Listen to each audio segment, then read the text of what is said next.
ఈ రోజున అన్ని దారులు మూసుకుపోయి నాకు దేవుడు ఏంటి ఏమీ చేయట్లేదు అని అనుకునే వారందరూ నాతో పాటు ప్రార్థనలో ఏకీభవించండి.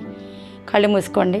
పరలోకముందున్న మా కన్న తండ్రి, దేవా, మీ ఘనమైన, పరిశుద్ధమైన, శ్రేష్టమైన, అతి పవిత్రమైన, ఉన్నతమైన నామానికి వందనాలు తండ్రి.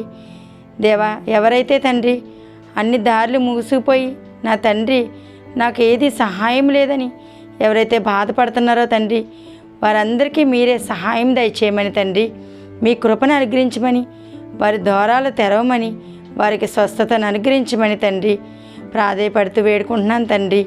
దేవా, అన్ని ద్వారాలు మూసుకుపోయినా తండ్రి మీరున్నారని విశ్వాసంతో తండ్రి కొనసాగడానికి తండ్రి వాళ్ళకి శక్తిని, బలాన్ని ఇమ్మని తండ్రి. దేవా, మీరు ఏ ద్వారానైతే తండ్రి తెరుస్తారో ఆ ద్వారం ద్వారా తండ్రి వాళ్ళు మార్గాల్ని తెలుసుకుని భాగ్యాన్ని దయచేయమని యేసుక్రీస్తు వారి పేరట అడుగుతున్నాను తండ్రి. ఆమెన్.